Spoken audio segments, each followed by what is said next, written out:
भाग क्यों रहे? भारतीय जनता पार्टी ने आपको एजेंट बनाया है क्या?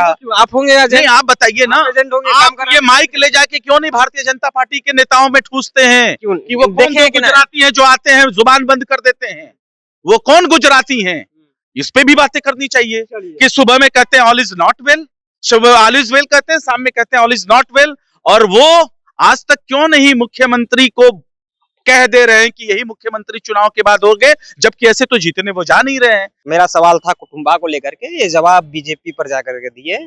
बातों को घुमा रहे थे जैसे कि जलेबी को बार बार घुमाया जाता है ताकि वो अच्छी तरह से पके बने। और इनका जो सवाल था, मेरा जो सवाल था कि कुटुंबा गठबंधन टूट गया तो हमारी लड़ाई फ्रेंडली तौर पे चल रही है। अगर कोई हमारा कैंडिडेट जो लगेगा कि नहीं थोड़ा सा वो लूज है, हम उसको विड्रॉ भी कर लेंगे। कुटुंबा में राजेश राम कम पड़ गए, कमजोर पड़ गए, जो अपना प्रत्याशी देना पड़ा, ये वहां की जनता बताएगी। हम एकदम फ्रेंडली तौर पे चल रहे हैं, लेकिन मैं आपको उस सवाल का जवाब भारतीय जनता पार्टी से जनता के पास जवाब नहीं है। चलिए, जवाब इनके पास है ही नहीं। अब जवाब भारतीय जनता पार्टी के लोग हैं, आरएसएस की विचारधारा के लोग हैं। बार बार नीतीश कुमार जी को आपातकालीन बैठक क्यों करनी पड़ी? आपातकालीन बैठक किस स्थिति में होता है? आपात स्थिति में होता है। आखिर में वो कौन सा प्रेशर है कि फिर वो खामोश हो जाते हैं? वो बीजेपी ये बताए कि जो सुबह में ऑल इज वेल कहती है, उपेंद्र कुशवाहा शाम में कहते हैं ऑल इज नॉट वेल।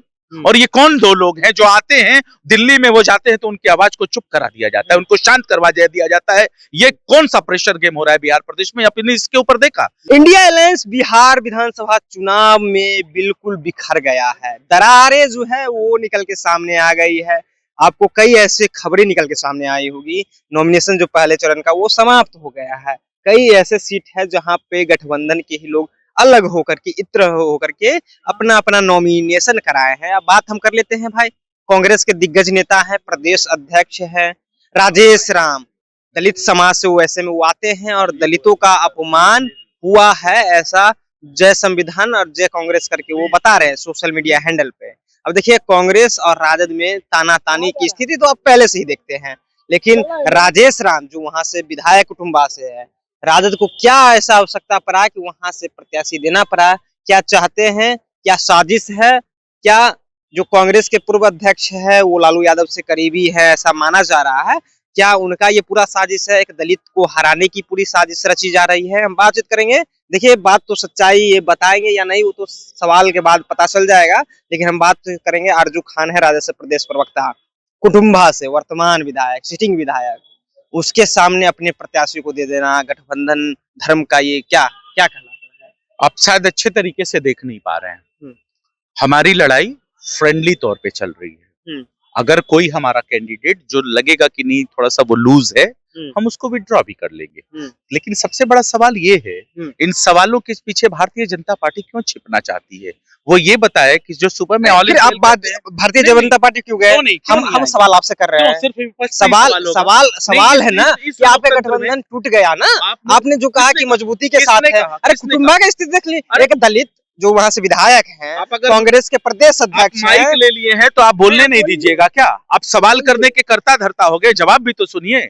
इस देश में अगर चौथा लोकतंत्र दरकता हुआ नजर आ रहा है तो आपके सवालों से नजर आ रहा है। वो इस तरीके से सारे सवाल जवाबदेही क्या विपक्ष की होगी? आप ये हमको पहले बताइए। मैं कहता हूं कि हम गठबंधन आपका टूट रहा है तो सवाल किससे पूछे? बीजेपी से पूछे। अरे कुटुंबा का स्थिति देख लीजिए। क्या कहेगी बीजेपी? क्या कहेगी बीजेपी? कहेगी कभी हमको? अच्छा, आपको लगता है क्या? वो बीजेपी ये बताए कि जो सुबह में ऑल इज वेल कहती है, उपेंद्र कुशवाहा शाम में कहते हैं ऑल इज नॉट वेल।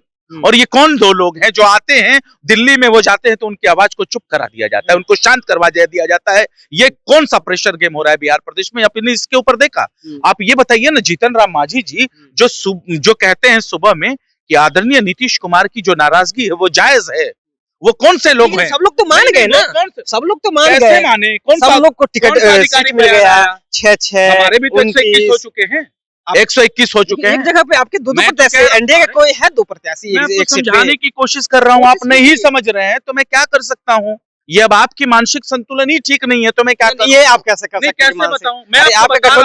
मैं आपको बता मानना होगा कि गठबंधन टूट गया है। मैं आपको बता रहा हूँ कि हम फ्रेंडली तौर पे चल रहे हैं और मैं वहां भी आपका ध्यान आकृष्ट कर रहा हूं कि वो कौन सा प्रेशर गेम है जो आधे लोग कहते हैं कि हम यूनाइट हैं और जनता दल यूनाइटेड में अपने आदमी को खड़ा कर चुके हैं।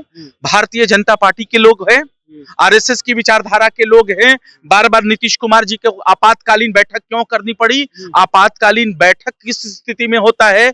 आपात स्थिति में होता है। आखिर में वो कौन सा प्रेशर है कि फिर वो खामोश हो जाते हैं, उनकी जुबान पे जो है चुप्पी हो जाती है, उनके होठ को सिल दिया जाता है। सवाल ये बड़ा है इस लोकतंत्र में कि आखिर में लोगों की आवाज, जो अभिव्यक्ति की जो आजादी है, उसको दबाना कौन चाहता है? क्या सत्ता में बैठे हुए लोग? आप उस पे हमसे विचार विमर्श करिए। हम तो बता रहे हैं जहां हमारी चीजें हैं, हम फ्रेंडली तौर पे लड़ रहे हैं। चाहे गठबंधन के साथी से ही क्यों न भिड़ंत हो। मैं कह रहा हूं, हाँ, हमारे साथी हैं। अगर कोई हमारा साथी, घटक दल का अगर साथी को लगेगा कि वो कमजोर स्थिति में है, तो वो विड्रॉ भी कर लेगा। कुटुंबा में राजेश राम कम पड़ गए, कमजोर पड़ गए, जो अपना प्रत्याशी देना पड़ा। ये वहां की जनता बताएगी। हम एकदम फ्रेंडली तौर पे चल रहे हैं, लेकिन मैं आपको उस सवाल का जवाब भारतीय जनता पार्टी से, जनता पास जवाब नहीं है। चलिए, जवाब इनके पास है ही नहीं। आप जवाब लेना नहीं चाहते हैं, एक तरफा बात कर रहे हैं। आप जवाब पूछिए ना कि वो चिराग पासवान जो कहते हैं कि मैं उस गठबंधन का हिस्सा हूं जिसमें अपराध बढ़ गए, मुझे घृणा आती है कि मैं इस गठबंधन का हिस्सा हूं, और वो कौन सवालों को डाइवर्ट कर रहे हैं। सवाल कुछ और है, जवाब कुछ और दे रहे हैं। गठबंधन टूट गया, ये सामने हैं। आप वही हो चुके हैं, आप अंधभक्त हो चुके हैं। इसकी वजह से मेरे सवाल का जवाब आप लेना नहीं चाहते हैं। आप इस लोकतंत्र में चौथे स्थान के हैं, लेकिन ये वो स्थान में दरकता हुआ देख रहा हूं जिसको मीडिया कहते हैं। चलिए, हो गया सवाल आपका? नहीं, आप सवाल करिए ना, आपकी अभिव्यक्ति की आजादी है, लेकिन सवाल का जवाब तो लीजिए। भाग क्यों रहे साहब? भाग क्यों रहे? भारतीय जनता पार्टी ने आपको एजेंट बनाया है क्या? आप होंगे एजेंट? नहीं, आप बताइए ना। आप ये माइक ले जाके क्यों नहीं भारतीय जनता पार्टी के नेताओं में ठूसते हैं कि वो कौन गुजराती हैं जो आते हैं जुबान बंद कर देते हैं? वो कौन गुजराती हैं? इस पे भी बातें करनी चाहिए कि सुबह में कहते हैं all is not well, all is well कहते हैं, शाम में कहते हैं ऑल इज नॉट वेल। और वो आज तक क्यों नहीं मुख्यमंत्री को कह दे रहे हैं कि यही मुख्यमंत्री चुनाव के बाद हो गए, जबकि ऐसे तो जीतने वो जा नहीं रहे हैं। नेतृत्व की बात करते हैं तो नेतृत्व तो शिवराज चौहान का भी था, नेतृत्व तो एकनाथ शिंदे का भी था। ये गद्दार पार्टी है। इन गद्दारों से आप सवाल करिए ना साहब। चलिए, तो आरजू खान थे, मेरा सवाल था कुटुंबा को लेकर के। ये जवाब बीजेपी पर जाकर के दिए। बातों को घुमा रहे थे, जैसे कि जलेबी को बार बार घुमाया जाता है ताकि वो अच्छी तरह से पके बने। और इनका जो सवाल था, मेरा जो सवाल था कि कुटुंबा गठबंधन टूट गया, तो बिल्कुल आप कई ऐसे सीट पर देखे होंगे जहाँ पे आपस में लोगों का भिड़ंत है। फिलहाल आरजू खान जी को आप सुन रहे थे। अभी क्या प्रतिक्रिया है, अपनी प्रतिक्रिया नीचे कमेंट बॉक्स में रखिएगा। आप देख रहे जनता जंक्शन। बहुत बहुत धन्यवाद।